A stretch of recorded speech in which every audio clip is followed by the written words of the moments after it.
10 tips for staying healthy. There are so many fascinating ideas available to us when it comes to inviting good health into our lives, and yet, there's an endless amount of information available to us when it comes to being healthy. But what are the kinds of strategies that are the can't miss ones that can help us feel our very best? What can most agree on? Here's our manifesto of 10 tips for staying healthy that can really help us feel happier, being healthy and more in tune with our world. We think these 10 tips can make a huge difference. Starting at number 1, drink water. We've heard the drink 8 to 8 ounces glasses of water each day for years, but few people discuss how vital and life-giving the quality and structure of water is to our body. Drinking 64 ounces of tap water, filled with chlorine, fluoride, and environmental particulate, does us little favor. In his brilliant, but sometimes controversial, book, Your Body's Many Cries for Water, Dr. F. Batmanglij discusses the results of decades-long scientific studies, which reveal the relationship between water and ultimate health. You are not just what you eat, you are what you drink. In his lectures, he often spoke about how the muscles that move our body are 75% water, that our blood plasma is 82% water, our lungs are 90% water, brain is 76% water, and even our bones are 25% water. Just as our planet is covered with water, it is the foundation for our very cellular lives. And today, 80% of us are suffering from chronic dehydration, and many of us mistake hunger for thirst. His pioneering work shows that unintentional chronic dehydration, UCD, his unique term and field of study, becomes the underlying contributing cause of pain, chronic pain, and nearly all of the degenerative diseases that plague our times, from heartburn and arthritis to colitis, cholesterol, and cancer. They all can be prevented by increasing water intake on a regular basis. Humans need in excess of 4 pints of water each day. Water is used for digestion, detoxifying cells, watering the lungs, keeping the body alkalized, and a host of cleaning duties. And not all water is created equal. To rehabilitate our bodies from chronic dehydration, he recommends 2-3 liters of water a day, structured with a little bit of real salt. Not the white iodized table salt we otherwise know as sodium chloride, but the highly mineralized natural salts like gray Celtic salts or pink crystal Himalayan salt, which he calls the queen of all salts. To learn more, check out his work with water cures. At number 2, connect with nature. Too many of us live indoors, and this seems to be a part of living in a modern age. We become so accustomed to being inside any number of four-walled locations that we miss out on feeling connected to nature,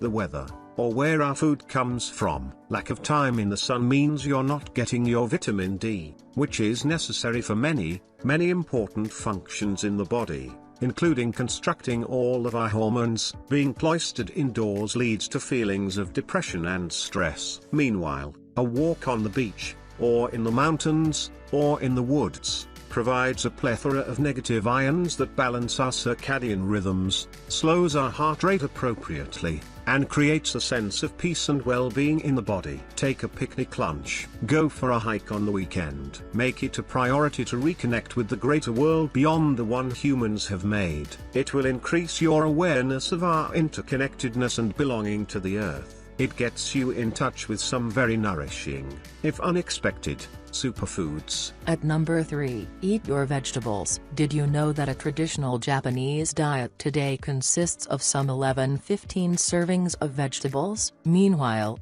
our USDA food pyramid recommends a paltry 3-5. Knowing that there's a multitude of vitamins, minerals, fiber, and other nutrients available in these rainbow-colored foods should be all we need to hear to get us on the veggie bandwagon.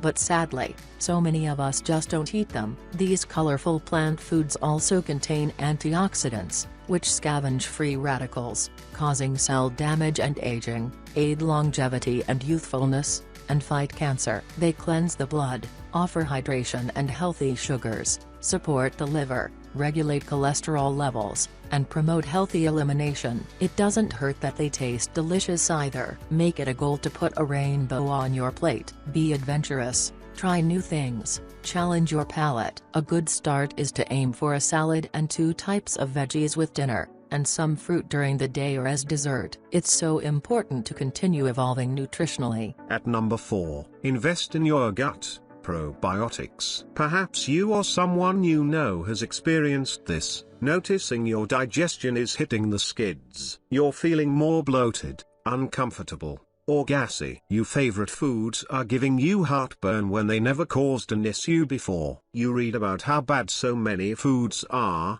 gluten, nightshades, dairy, eggs, sugar, fruit, and so you decide to remove the offending foods. No matter how health-supporting it may actually be. You feel better for a while, until, lo and behold, something else is causing your gut to complain. Outside of developing a true allergy later in life to a well-loved food, there's often one real reason why you can no longer eat the foods you've always eaten. Your gut bacteria levels have hit painfully low numbers. A healthy gut, which is necessary to eat and absorb healthy foods, depends on proper stores of gut bacteria. Our world is so dependent on antibiotics and so germophobic that many of our everyday habits work against the health of our stomach, as an environment in need of protecting itself. Eating probiotics foods like kefir and yogurt, kimchi or sauerkraut or kombucha, are good ways to restore your good bacteria levels. Getting outside and playing in the dirt,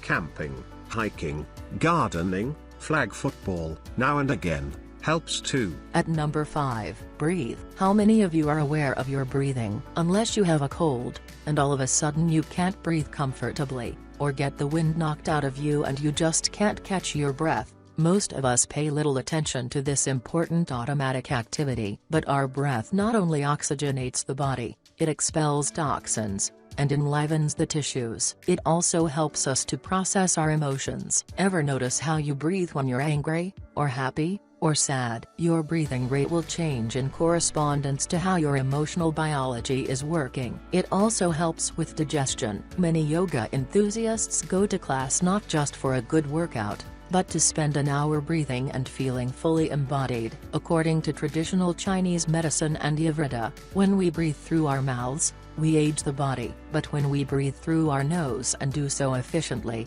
we access the lower lobes of our lungs where our anti-stress hormones get activated. At number 6, express yourself. So many wise people and traditional approaches to health recognize the fact that emotions play a foundational role when it comes to health and disease. In particular, there are 7 emotions that have a calculable effect directly on our biology. They are sadness, anger, grief, timidity, fear and fright. While such ephemeral emotions cannot contribute pathologically, they do however constitute what we consider healthful emotional aspects of well-balanced persons. When we do not allow ourselves to feel what we feel, when we limit our voice, and our deservedness to live the life we hope for, or love the body we have, the emotions we keep under lock and key can erupt like volcanoes, and if they don't, such long-term suppression generates illness and imbalance in the body, physically, mentally and spiritually. Don't put on hold for a single day more